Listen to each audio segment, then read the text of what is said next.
Jean-Michel Apathy, Maxime Switek. Et à 13h49, voici les découvertes d'Europe Midi avec au programme aujourd'hui votre soirée télé, une recette gourmande et sucrée et de la musique. Et d'abord de la musique avec vous, Thierry Geffrotin. La pression. Bah oui, attendez. Donc c'est une réédition d'un album qui a 50 ans cette année, The Beach Boys Pet Sounds. Allez, je vais essayer, c'est pas évident, je tiens à vous le dire.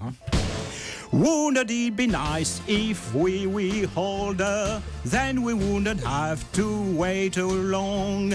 And would it be nice to live together in the kind of world where we belong? Extrêmement difficile. Parce qu'en plus, j'ai réduit l'intro pour ne pas prendre trop de temps, si bien que j'avais pas la tonalité dans l'oreille. Bref, on s'en fiche un peu, parce que le plus important, c'est quand même ce 11e album des Beach Boys, sorti en mai 1966. Le label, c'est Capitol Records, et aujourd'hui réédité par Universal sous la forme d'un livre CD très beau, 5 CD, et un livre avec beaucoup de photos, un texte en anglais aussi. En fait, c'est une des plumes de Rolling Stone, donc un Américain qui a écrit ce texte, à lire absolument. Mais il faut aussi écouter tout ce qui... Alors évidemment, comme il n'y a qu'un seul album, vous allez me dire, mais il y a 5 CD, comment est-ce possible? Eh bien, c'est possible parce que vous avez tout, c'est-à-dire les sessions d'enregistrement, les lives, les versions alternatives, et c'est c'est là où vous voyez que les Beach Boys, c'est très compliqué à chanter les chansons, vous vous en êtes rendu compte avec moi. Donc, un exemple, on va commencer par l'orgue et la guitare d'un tube qui n'est pas d'ailleurs dans cet album, mais qui figure dans les 5 CD. Écoutez. Stop, please. Good Vibrations. Voilà, donc là, vous n'avez pas grand-chose. On va ajouter percussion. Et voilà comment on construit un tube en studio. Je vous rappelle que Brian Wilson, c'était quand même son truc, d'aller en studio et de faire un travail extraordinaire. Voilà, ça vient. Et puis il est très content, l'ingénieur du son. It was a good sound. Good sound. Very good. Very good. Il est content maintenant, ça donne ça.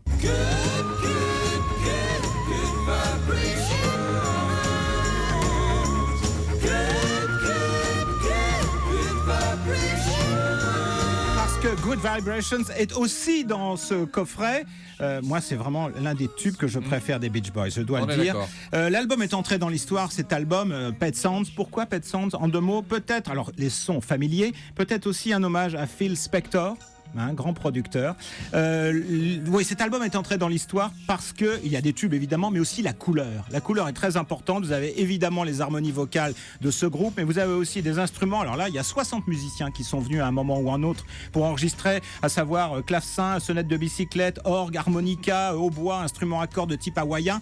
Et oui, il y avait beaucoup de monde. Alors pour finir, l'un des tubes qui nous ramène à Pet Sounds et qui n'est donc pas Good Vibration, je vous propose un tube qui va faire plaisir à Lorraine, qui est notre journaliste préférée. C'est elle qui nous chouchoute, c'est elle qui est avec nous tous les jours pour nous dire qui prépare les découvertes. Alors elle, il y a vraiment une chanson qu'elle adore et c'est celle-ci. If you should ever leave me, well, life would still go on, believe me. The world could show nothing to me, so what good would living do me? God only knows what I'd be without you. God only knows, vraiment. Si vous aimez un peu les Beach Boys, faut l'acheter. Et si vous aimez beaucoup, alors vous en achetez 2, je pense. Pour vous il y en a que vous offrez. Au moins. Pet Sounds, la réédition, c'est le coup de cœur du jour. Passionnant parce qu'on voit ce qui se passe dans la cuisine, dans le studio, les différents mixages, les sessions, les versions alternatives, les sessions d'enregistrement. C'est passionnant. Et c'est le coup de cœur du jour de Thierry Geffrotin qui a donc chanté. Merci Thierry. Merci.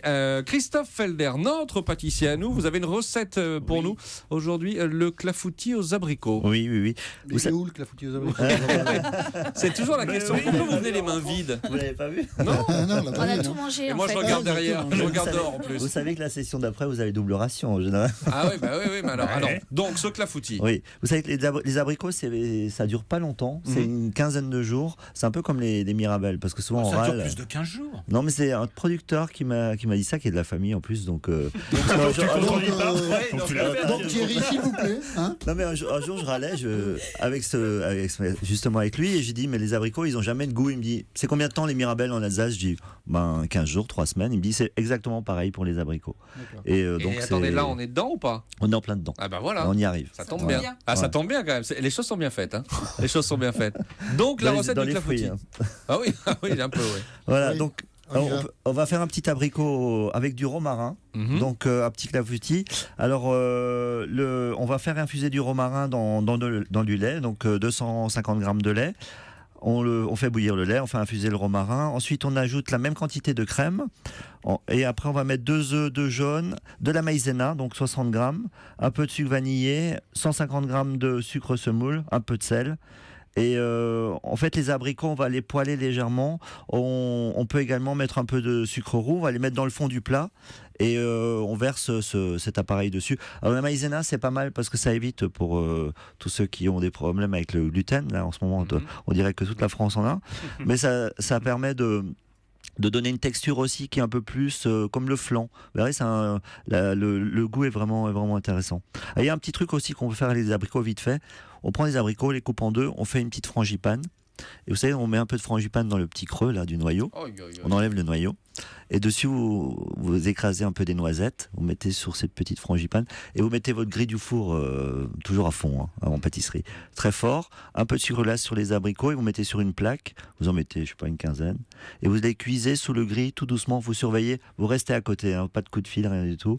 Et vous verrez, ça va gratiner un peu avec la crème d'amande. C'est vraiment très très bon. Et on vous met tous les détails sur la page Facebook d'Europe Midi. Voilà. Juste une question.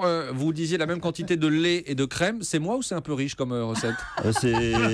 Non mais du lait entier aussi. Ah Pas, oui, pas du lait écrémé, hein, mon pas- pas du lait demi-écrémé. Le jour où les vaches font du lait demi-écrémé, vous m'appelez. Hein. On vous Pas de appellera. problème.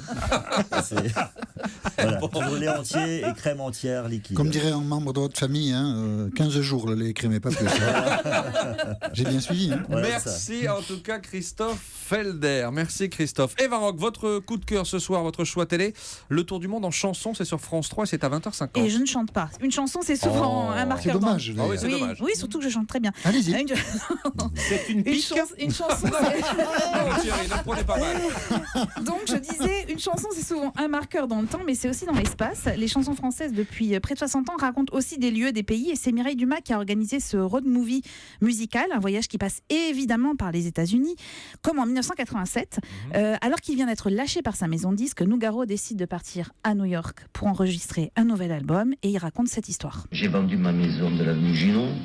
J'avais un beau paquet de fric et je suis parti à New York avec Hélène, ne connaissant personne, avec simplement quelques numéros de téléphone dans la poche. Je me suis retrouvé logé chez Mingus. Et quand on est logé chez Mingus, quand même, j'ai senti que ma bonne étoile était en train de s'astiquer, sérieusement.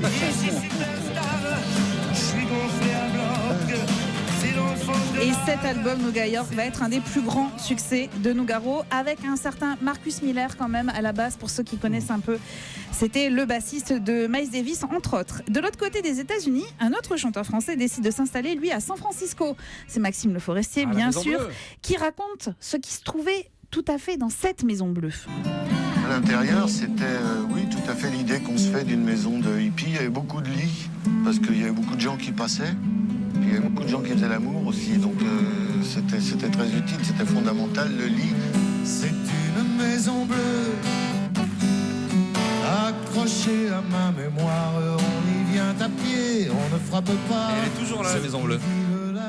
Jeter la clé. Eh oui. Ah, Eva Rock Oui. chante. Non. Elle est toujours là, la Maison Bleue. Bah oui, Ah oui, elle est elle est toujours là, la toujours là, maison ils bleue. Ils l'ont repeint, repeinte en bleu. Ouais, oui. Exactement. Alors, vous allez voyager ainsi des États-Unis à la Russie avec Beko, en passant par l'Égypte grâce à Claude François et Dalida, ou encore au lac du Connemara en Irlande avec Michel Sardou qui n'avait jamais mis les pieds sur le sol irlandais avant de chanter ce tube. C'est très rythmé. Alors, toutes les chansons ne donnent pas lieu à une histoire, mais qu'importe, on revisite à la fois le répertoire et on voyage. C'est idéal pour commencer la semaine. Le Tour du monde en chanson, France 3, 20h50. Votre bonus, Je suis tombée sur un documentaire animalier de la BBC qui est absolument mais incroyable. C'est à voir ce soir sur Arte à 19h. Il y a 3 épisodes, 3 jours durant. Ça s'appelle Quand les animaux s'envolent. Vous allez découvrir à Bornéo un serpent volant, oui, des écureuils qui se transforment en Batman au Canada. Les images sont exceptionnelles et c'est absolument fascinant et je ne prends pas de drogue. Voilà. C'est sûr, vous l'avez vu hier soir? Je l'ai vu hier soir avant le match de foot. Avant, D'accord. Après, ça aurait été suspect, mais avant, il n'y a pas de problème. Merci beaucoup Eva Rock pour ces choix télé. Merci à toute la bande des découvertes. Jean-Michel.